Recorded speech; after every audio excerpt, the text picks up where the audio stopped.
Bem-vindos ao meu canal, sou Cristiana e hoje nós vamos estudar o capítulo 4 do Morin do Chapeiro, ou pelo menos começar a estudar o capítulo 4, que lida com a análise do volume de controle utilizando energia. Então, no capítulo 3, nós trabalhamos as equações de conservação escritas para um sistema fechado. E agora o nosso objetivo é ver essas mesmas equações, porém trabalhando com o volume de controle. Então, o item 4.1 é a conservação da massa para um volume de controle. Então, o que acontece? A gente sabe que qualquer problema físico ele tem que obedecer uma série de equações. Tá? Então, para nós aqui na termofluidodinâmica, são 5 as equações mais importantes, que são chamadas equações de conservação. A primeira delas é a equação de conservação da massa, que fala que a massa não pode ser nem criada nem destruída.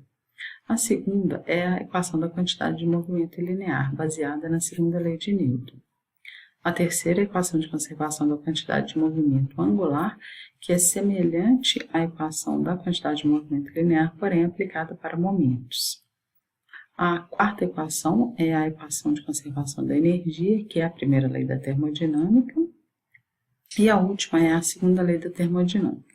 De uma maneira geral, é um problema, nem todas as equações precisam ser resolvidas, mas é importante que todas elas sejam obedecidas. Então, dependendo do problema, a gente pode trabalhar somente com a equação de conservação da massa, ou então uma combinação de massa e energia, ou apenas a segunda lei da termodinâmica. Isso vai depender do problema que a gente quer resolver. Bom, então, a primeira dessas equações, é a equação de conservação da massa. Tá? Então, no capítulo 3, a gente não viu a equação de conservação da massa porque a gente estava trabalhando para um sistema fechado. E no sistema fechado, a premissa é que a massa se mantém constante. Tá? Então, a definição de sistema fechado é justamente essa. A massa é fixa e definida. Então, se fosse aplicar uma equação de conservação da massa para um sistema fechado, seria simplesmente dizer que a massa é constante. Quando a gente trabalha com volume de controle, a gente passa a poder ter fluxo de massa através das fronteiras do volume de controle, ou seja, através da superfície de controle. Então, é importante a gente estabelecer uma formulação para a equação de conservação da massa. E a formulação é essa que está aí.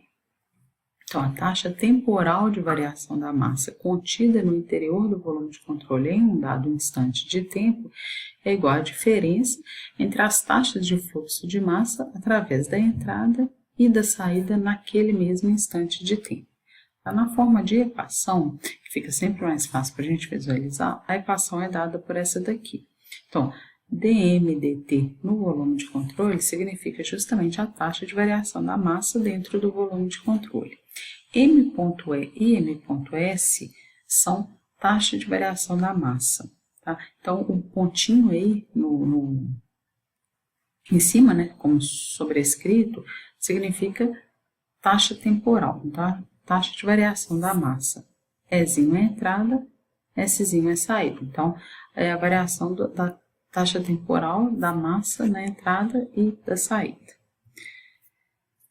Então, aqui, a gente pega o desenho de livro. Então, eu tenho aqui o meu volume de controle, tá? Essa linha tracejada é a fronteira do volume de controle, ou seja, a minha superfície de controle. E, a princípio, aqui nesse desenho esquemático, eu tenho uma entrada e uma saída. Então, a massa aqui dentro pode variar através da diferença entre o que está entrando e o que está saindo de massa naquele instante de tempo. Bom, eu falei, m.e significa a taxa de variação da massa. O nome que a gente dá a isso é vazão mássica. Então, a vazão mássica é a taxa de variação da massa. Tá? E ela pode ser calculada por essa expressão aqui, a integral naquela área específica de ρv escalar dA. Então, ρ aqui representa a massa específica ou densidade, v é o vetor velocidade e dA é o elemento infinitesimal de área dA. A vazão mássica ela é aplicada para cada um dos trechos da minha superfície de controle, então para cada área que eu pretendo estudar. Então, aqui na entrada, eu faria essa integral, para calcular a vazão mássica de entrada, eu faria essa integral somente nesse elemento de área. Então, o meu dA vai ser um elemento infinitesimal de área aqui, E para eu calcular a vazão na entrada, eu integraria esse elemento de área ao longo de toda essa superfície. A mesma coisa para a saída. Teria isso daqui. Aqui em termodinâmica, a gente não se preocupa tanto com a notação desse produto escalar entre o vetor velocidade e o vetor área. Tá? Quando a gente está em mecânica dos fluidos, né? Então, por exemplo, o livro do Fox, o livro do White, eles trabalham um pouco mais isso daí. Mas o que a gente tem? O vetor área é um elemento perpendicular à superfície que aponta sempre para fora. Então, se a gente coloca, né, que o vetor velocidade e o vetor área são paralelos, eu vou ter na entrada a velocidade para a direita e o vetor área para a esquerda. Então, eu tenho uma vazão mássica negativa. Na saída, eu tenho o vetor velocidade e o vetor área no mesmo sentido. Então, o produto escalar, né, daria positivo. E aí, a equação ela ficaria a taxa temporal mais a vazão de saída menos a vazão de entrada é igual a zero. Tá? Mas aqui a gente lida simplesmente com a equação nesse formato aqui, que fica mais fácil, a gente não tem que preocupar. Tá? Então, a vazão máxima é para cada elemento de área. Então, a integral aqui não é na área total da superfície de controle, seria em cada uma das áreas para as quais eu quero determinar a minha vazão máxima.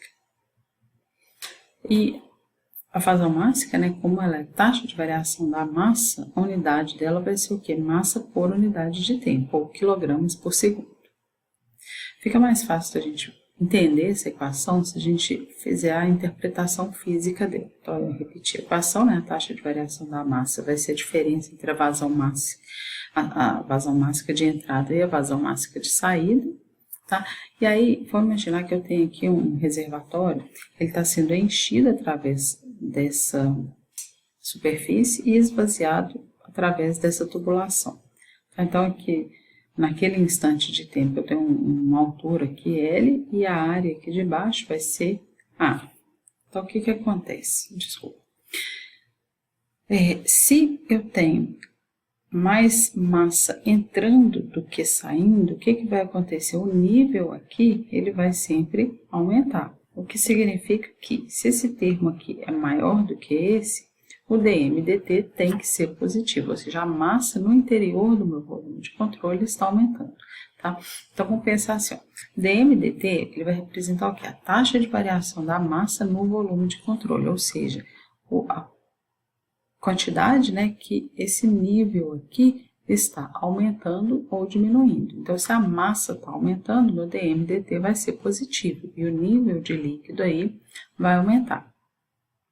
M.E e M.S, eles vão ser a vazão máxima de entrada e a vazão máxima de saída, ou seja, a taxa de variação de massa que atravessa a minha superfície de controle. Então, nesse caso aqui, eu tenho uma entrada e uma saída. Então, a MM menos MS vai ser a vazão que entrou menos a vazão que saiu.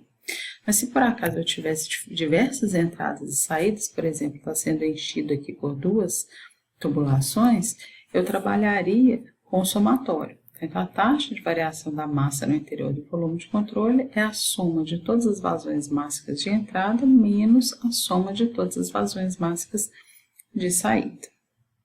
Se eu tivesse, por exemplo, uma situação em que está entrando o mesmo tanto que está saindo, o nível ali permaneceria sempre constante. O item 4.2, ele trabalha com as formas do balanço de massa em termos de taxa. Então, primeiramente, vamos definir, né, o que o livro considera como sendo um escoamento unidimensional. Então, ele é unidimensional quando o escoamento é normal à fronteira, nas posições nas quais a massa atravessa a superfície de controle. É mais ou menos aquilo que eu falei quando eu estava definindo o que era o vetor área. Falar que a velocidade e o vetor área são sempre paralelos. Ou eles vão formar um ângulo de 0 graus, ou eles vão formar um ângulo de 180 graus. Além disso, a gente assume que todas as propriedades intensivas são uniformes em cada superfície de controle. Tá? Então, se eu voltar no meu desenho aqui, ó, as superfícies de controle são os trechos nos quais eu tenho fluxo de massa. no caso ali que são os termos dos quais eu preciso calcular a vazão. Então, nesse ponto aqui, eu posso ter propriedades intensivas diferentes desse ponto. Então, a entrada é diferente da saída, mas em todos os pontos da entrada eu tenho as mesmas propriedades. Em todos os pontos da saída, eu tenho também as mesmas propriedades. As propriedades da entrada não necessariamente iguais às propriedades da saída. É isso que ele está falando aí. Então, todas as propriedades intensivas, incluindo a velocidade e a massa específica, que é o ρ, são uniformes em cada superfície de controle. Então, se eu quiser determinar a vazão, a gente viu, né, que é a integral de ρv escalar dA, mas se eu assumo que a velocidade e a massa específica são constantes, eles saem da integral. Então, fica ρv integral de dA, que é ρvA. Como em termodinâmica a gente trabalha muito mais com o volume específico do que com a densidade, e um é o inverso do outro, aqui está a expressão da vazão máxima em função do volume específico.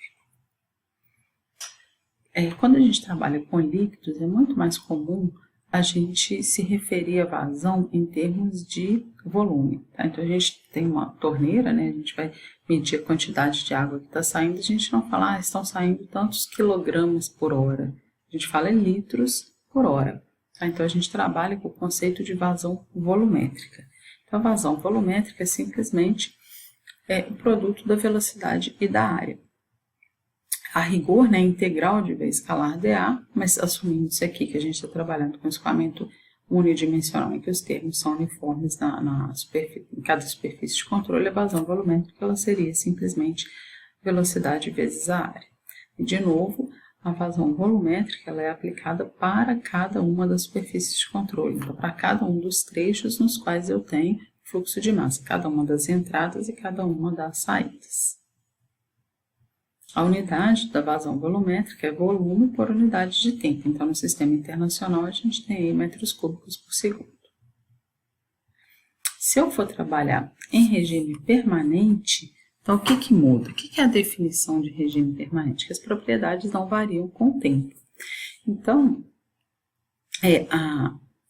se eu pegar o meu volume de controle e olhar para ele em diferentes instantes de tempo, eu tenho que enxergar sempre a mesma coisa, ou seja, o nível de fluido aqui ele tem que permanecer sempre constante, ou a taxa temporal da variação da massa no volume de controle tem que ser zero. Então, o que sobra? Que o somatório de todas as vazões mássicas de entrada tem que ser igual ao somatório de todas as vazões mássicas de saída.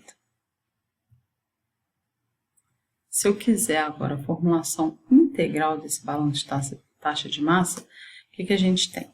Bom, então a primeira coisa eu quero saber a massa total do meu volume de controle. O que é a massa total? É a soma de todas as massas infinitesimais, ou a integral do dm ao longo de todo o meu volume de controle.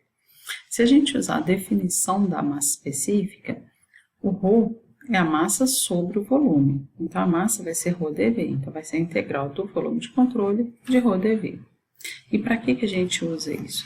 Bom, a minha equação era dm dt para o volume de controle. Como m vai ser integral de ρdV, eu tenho aqui d de dt de ρdV, a integral de ρdV no volume de controle. Isso vai ser o somatório de todas as vazões mássicas de entrada menos o somatório de todas as vazões mássicas de saída. Se a gente usar a definição da vazão, que é a integral de ρvdA, fica dessa maneira a equação. Bom, em termos de teoria, basicamente é isso, tá? Mas é interessante agora, né, a gente fazer algumas aplicações, ou seja, fazer alguns exemplos, tá? Então, vou fazer 2 exercícios, tá? Esses exercícios se referem à 8ª edição do livro do Morin e Shapiro. O primeiro deles é o 4.15. Então, o que ele fala? Água líquida escoa isotermicamente a 20 graus por meio de um duto com uma entrada e uma saída em regime permanente. Então, ele me deu os 2 diâmetros de entrada e da saída e a velocidade e a pressão da água na entrada. E ele pede a vazão máxima na saída e a velocidade também na saída. Então, o que a gente tem? A gente vai partir sempre, né, no caso aqui, a gente vai partir da equação de conservação da massa. Então, a forma dela é essa. Então, a taxa de variação da massa no volume de controle é a diferença entre as vazões mássicas de entrada menos as de saída. Como ele tem uma entrada e uma saída, então simplesmente M.E menos M.S. Como eu estou trabalhando em regime permanente, tá? A taxa temporal é zero, então a vazão mássica de entrada é igual à vazão mássica de saída. Então, ele está me pedindo a vazão mássica na saída. Tá? Como eu tenho os dados para a entrada, eu calculo para a entrada e a saída vai ser igual. Então, o estado 1, ou seja, a entrada, como é que eu determino?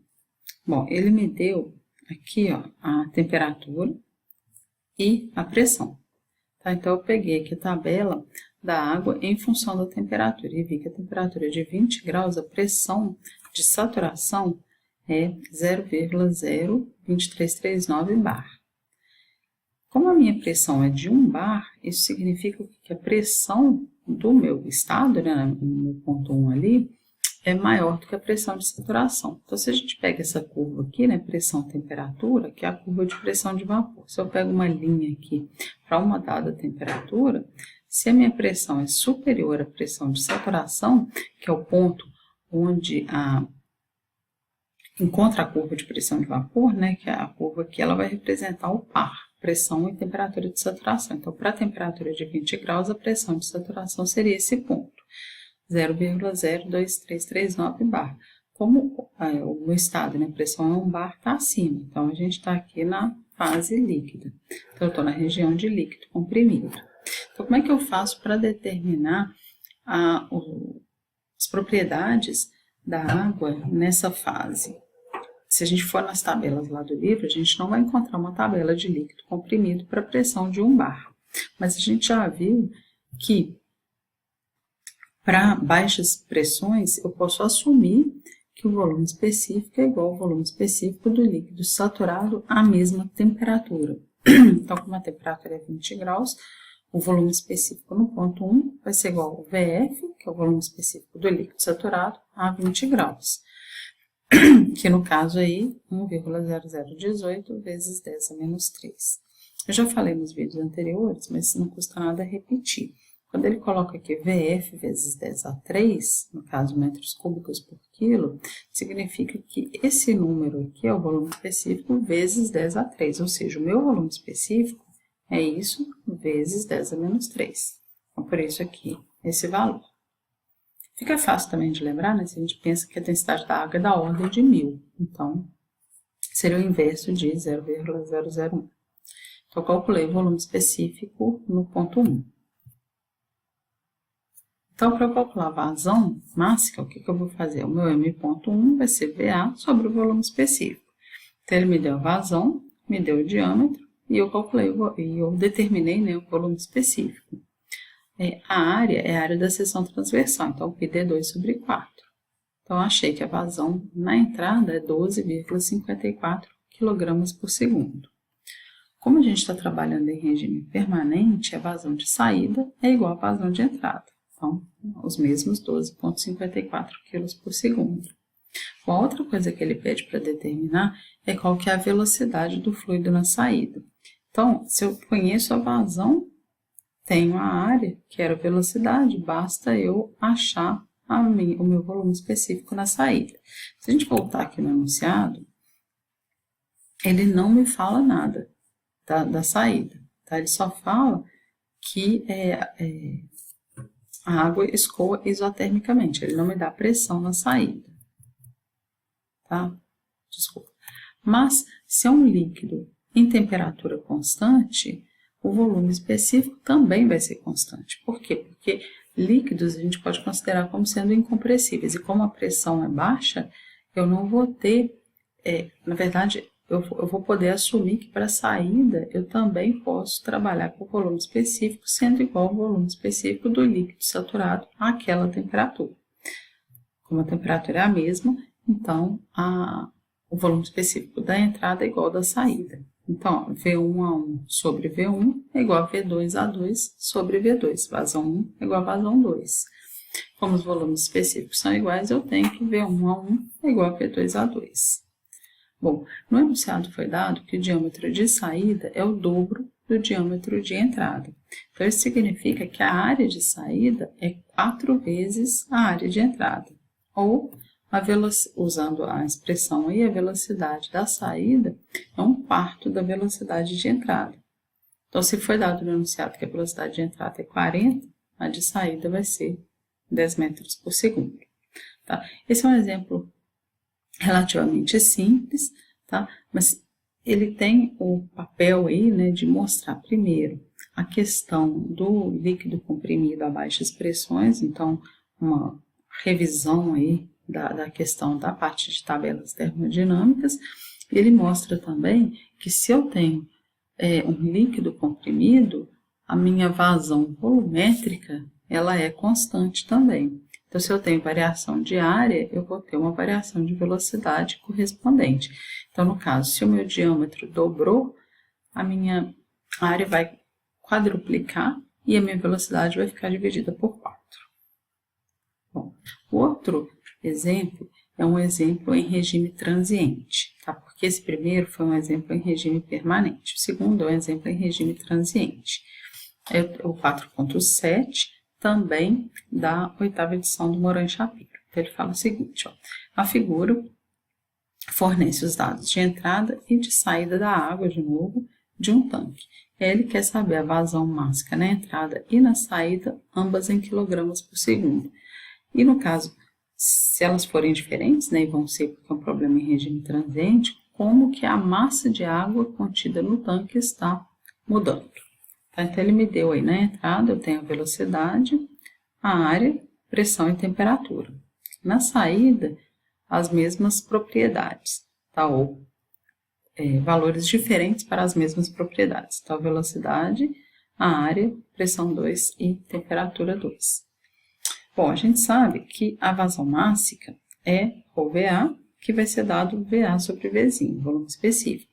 Então, se ele me deu as duas velocidades e áreas, para eu calcular as duas vazões, basta eu calcular o volume específico. Então, como ele me deu a pressão e a temperatura, tanto na entrada como na saída, o estado está determinado, basta eu ir nas tabelas correspondentes.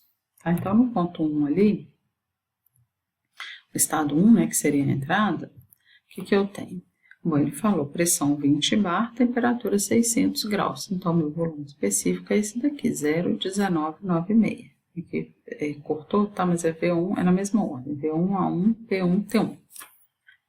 No estado 2, que é a saída, eu tenho que pressão 10 bar, temperatura 150 graus. Então,